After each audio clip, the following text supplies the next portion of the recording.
What is moral superiority? A structural examination of society and power. Preamble. Method. Every term will be defined before use. Every claim will be chained to observable evidence. No floating assertions, no appeals to authority, no normative premises smuggled as descriptive facts. The conclusion will be derived, not asserted.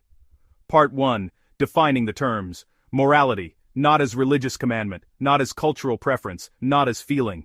Morality defined structurally. The capacity to accurately distinguish between actions and institutional arrangements that benefit collective human welfare and those that harm it. This definition has observable content. Collective human welfare is measurable through life expectancy, material security, freedom from coercion, capacity for self-determination. Actions and structures either expand or contract these measurable conditions. Morality is the capacity to trace those chains accurately. Superiority. Not as innate characteristic, not as genetic endowment, not as divine selection. Superiority defined structurally, demonstrably greater capacity to perform a specific function relative to another. A superior navigator is one who can plot accurate courses others cannot. A superior diagnostician is one who identifies disease mechanisms others miss. Superiority is always conditional. Superior at what? Under what conditions demonstrated how. Moral superiority.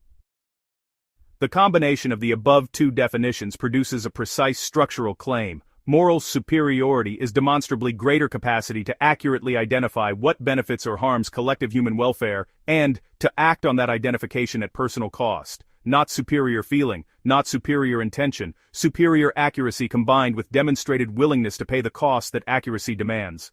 Power. The structural capacity to determine the conditions of other people's existence without their meaningful consent. Power operates through observable mechanisms, control of productive assets, control of legitimate violence, control of information architecture, control of institutional access. Power is not primarily held by individuals, it is exercised through structures that individuals occupy temporarily.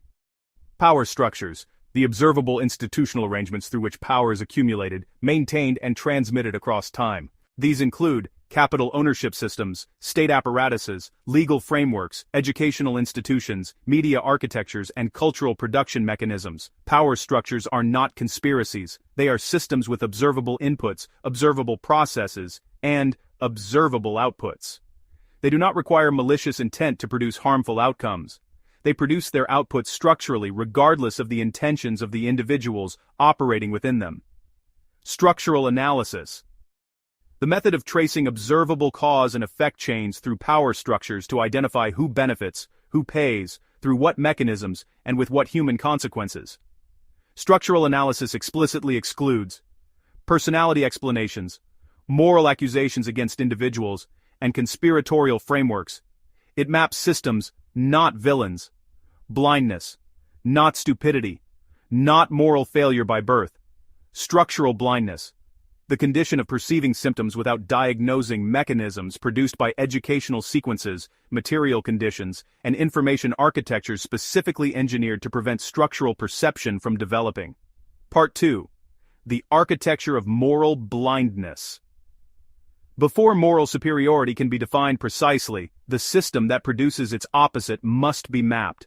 The engineering of non-perception.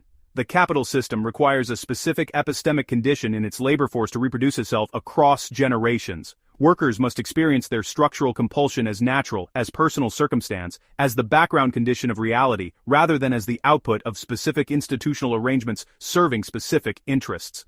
This condition is not produced through crude propaganda alone. It is produced through interlocking institutional mechanisms. Educational sequence, domain knowledge is installed before philosophical prerequisites. Children learn what to think before they develop the tools to examine how they think. The capacity for structural analysis requires philosophical foundations, logic, epistemology, the distinction between descriptive and normative claims that standard educational sequences never provide. The worker emerges educated but not analytically equipped. Material conditions. Precarity is not an accidental output of the capital system. It is a control mechanism. A person working 50 hours a week to maintain minimal material security has no surplus time, energy, or cognitive bandwidth to dedicate to structural analysis. Survival thinking crowds out systems thinking. The system prices clarity, at exactly the cost most people cannot afford to pay. Information architecture, the institutions that define public reality, media, entertainment, social platforms, are owned by capital or structurally dependent on capital through advertising revenue. Their observable output is not crude lying, it is sophisticated frame management, determining which questions are legitimate, which solutions are conceivable, which facts are salient. The frame that capital relations are natural background conditions, rather than specific institutional arrangements serving specific interests, is the most consistently maintained frame across every major information institution simultaneously. Pleasure engineering, processed food engineered for overconsumption. Platforms algorithmically optimized to maximize engagement through emotional triggering. Entertainment calibrated to provide sufficient release to prevent pressure from building towards structural questioning. The observable output is a population whose cognitive and emotional energy is continuously captured and redirected away from structural perception. The observable human output. A person produced by these interlocking mechanisms experiences genuine suffering, precarity, meaninglessness, powerlessness, without the analytical tools to trace that suffering back to its structural sources. They feel the symptoms. The mechanisms remain invisible. Their moral responses are therefore systematically misdirected. They empathize genuinely while supporting the structures producing the harm they empathize with. They vote for candidates who represent their emotional needs while those candidates serve capital interests structurally. They donate to charities addressing symptoms while opposing structural changes that would address mechanisms. This is not stupidity. It is the predictable output of a system specifically engineered to produce it. Part 3. The structure of moral capacity. Against this background, the claim can now be built precisely. The baseline moral capacity problem. A person who cannot trace cause and effect chains through power structures cannot accurately identify what benefits or harms collective human welfare. They can feel empathy. Empathy is real and valuable, but empathy without structural accuracy is a navigational instrument that feels precise while pointing in systematically wrong directions. Observable example 1. The American liberal who genuinely grieves at images of poverty, donates monthly to international aid organizations, and consistently votes for candidates who protect capital gains tax structures, oppose land value taxation, and support intellectual property regimes that extract wealth from developing economies. The empathy is authentic. The grief is real. The structural outcome of their political behavior is the reproduction of the poverty mechanisms producing the images that grieve them. Moral intention without structural accuracy produces system maintenance dressed as compassion. Observable example 2. The religious conservative who genuinely believes in human dignity, opposes abortion on sincere moral grounds, and consistently supports labor legislation eliminating workplace protections, healthcare policy leaving millions without coverage, and criminal justice structures producing mass incarceration disproportionately among the poorest populations. Again, genuine, moral feeling, systematically misdirected by structural blindness into political behavior that contradicts the stated moral commitment at every observable point. Observable example 3. The revolutionary who correctly identifies capital extraction as the mechanism of collective harm, maps the power structures accurately, and uses that accuracy to extract personal positioning. The consultant, the NGO careerist, the academic who builds a career theorizing liberation without personal cost. Accurate mapping, moral capacity not exercised. The analysis becomes personal capital rather than collective tool. The compound structure of genuine moral capacity. 3 elements are required simultaneously. First, accurate structural perception. The ability to trace cause and effect chains through power structures to their human consequences. This requires developed analytical tools that the system specifically engineers to prevent from developing. Second, willingness to act on accurate perception at personal cost. The system actively punishes structural clarity. Careers are foreclosed, social relationships are strained, material security is threatened. Choosing to maintain and act on accurate perception despite these costs is a sustained moral investment.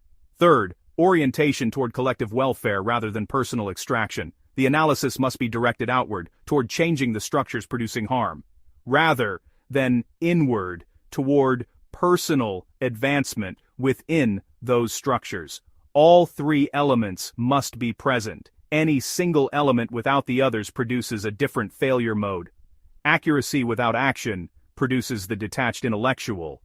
Analysis as aesthetic rather than tool. Action without accuracy produces the well-intentioned system reproducer. Maximum moral energy directed into minimum structural effect. Accuracy and action without collective orientation produces the sophisticated opportunist. the person who uses structural knowledge to extract superior personal positioning, while others pay the costs their clarity could have helped address. Part 4. The cost structure of clarity. This is the section most moral frameworks omit entirely. What clarity actually costs. Structural perception of power arrangements is not a neutral cognitive achievement. It is a condition the system actively prices at specific costs that most people cannot or will not pay. Social cost. A person who sees the structural mechanisms clearly cannot participate in the social performances the system requires without continuous internal friction. Workplace rituals celebrating productivity. Consumer culture performing freedom through purchasing choices. Political discourse treating capital-serving policy as neutral common sense. The structurally clear person experiences these as continuous low-grade violence against their perception.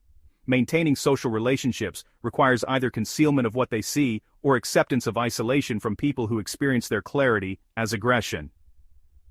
Material cost.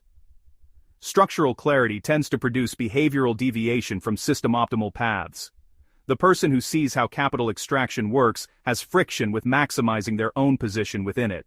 The person who understands labor relations has difficulty performing enthusiastic compliance. The person who maps media architecture cannot consume it with the unreflective engagement that makes it pleasurable. These deviations have material costs in a system that rewards system-optimal behavior. Psychological cost.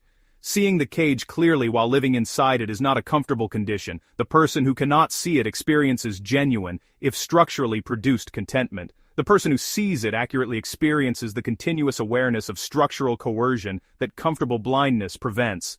This is not a trivial cost. The system's pleasure engineering is sophisticated precisely because the alternative, unmedicated structural awareness without the tools to act on it, is genuinely painful. Why cost structure matters morally. The system rewards blindness, comfort, social belonging, material security, psychological ease. These flow toward people who successfully don't see. The system punishes clarity, friction, isolation, material cost, psychological discomfort.